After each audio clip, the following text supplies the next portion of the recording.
இந்த 8 பேருக்கும் புதிய தலைவராக பொறுப்பேற்று இருக்கின்றார் ரவி. அவர் தான் இப்போ வந்து பிளானிங் இங்கே பண்ணி தர போறார் போல இருக்கு. இப்போ இவங்க என்னன்னா யாரையோ ஒருத்தவங்களை அட்டாக் பண்ண போறாங்க. அட்டாக்னா கையால் அட்டாக் பண்ண மாட்டாங்க, வாயால் அட்டாக் பண்ணி அவங்களுடைய மன வலிமையை உடைக்க போறாங்க.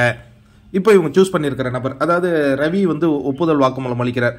நான் வெளியில் போனதை உடனே முத்துவுக்கு நான் உழைத்தேன், பாடாய் உழைத்தேன், அதனால் நான் வந்து இப்போ முத்துவே எதிர்த்தேன்னா மக்களே என்னை காரி துப்புவாங்க அப்படின்னு சொல்கிறார். என்ன உழைத்தாரு? சரி, ஒர்க் பண்ணியிருக்காரு. சரி, இப்போ நான் ஒரு கேள்வி கேட்குறேன், அது ஹானஸ்ட்டாக கேட்குறேன். சௌந்தர்யா, ஜாக்லின் இவங்களுக்கு பிஆர் இருக்குது அப்படின்னு யாரெல்லாம் நம்புறீங்க? உடனே ஆல்மோஸ்ட் எல்லாமே சொல்கிறாங்க. ஜாக்லினுக்கு இருக்குன்னு நம்புறீங்களா? நிறையா சொல்கிறாங்க. 2 பேருக்குமே இருக்குது. சரி, சவுண்டுக்கு மட்டும் இருக்குதுன்னு யார் நினைக்கிறீங்க? சவுண்டுக்கு இருக்குது, கண்டிப்பாக இருக்குது, எனக்கே தெரியும் அப்படின்னு ஆர்னவ் சொல்கிறார். இந்த மாதிரி பல விவாதங்கள் வருது. அப்போ சவுண்டை தான் நம்ம டார்கெட் பண்ணணும். எப்படி டார்கெட் பண்ணுறதுனா நம்ம பிஆர்னு சொல்லக்கூடாது.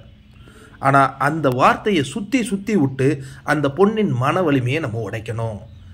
உடனே இவர் சிவா வராரு. எனக்கு சவுண்டு கூட கொஞ்சம் க்ளோஸ்டப் உண்டு, பட்டு ஜாக்லின் கூட அவ்வளோ இருக்காது.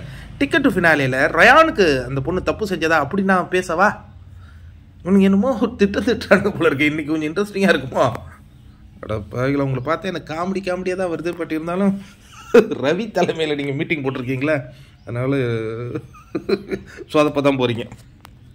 ஆனால் நான் கூட நினச்சேன் ஃபேட்மேன் வந்து முத்துவோடைய பிஆர்னு. இப்போ தான் தெரிஞ்சுக்கிட்டேன், முத்துவோட பிஆர் இல்லை, சௌந்தர்யாவோட பிஆர் தான். மறைமுக ஸ்லீப்பர் செல். எப்படி தெரியுமா? சௌந்தர்யாவை அட்டாக் பண்ணி இவனுங்க அழ வைப்பானுங்களாம். அப்போ யாருக்கு ஓட்டு இன்க்ரீஸ் ஆகும்? புரியுதா? அது ஸ்லீப்பர் செல்லு போல இருக்குங்க. தெரியாத இருந்திருக்கேன், நீங்களும் தெரியாத தான் இருந்திருக்கீங்க.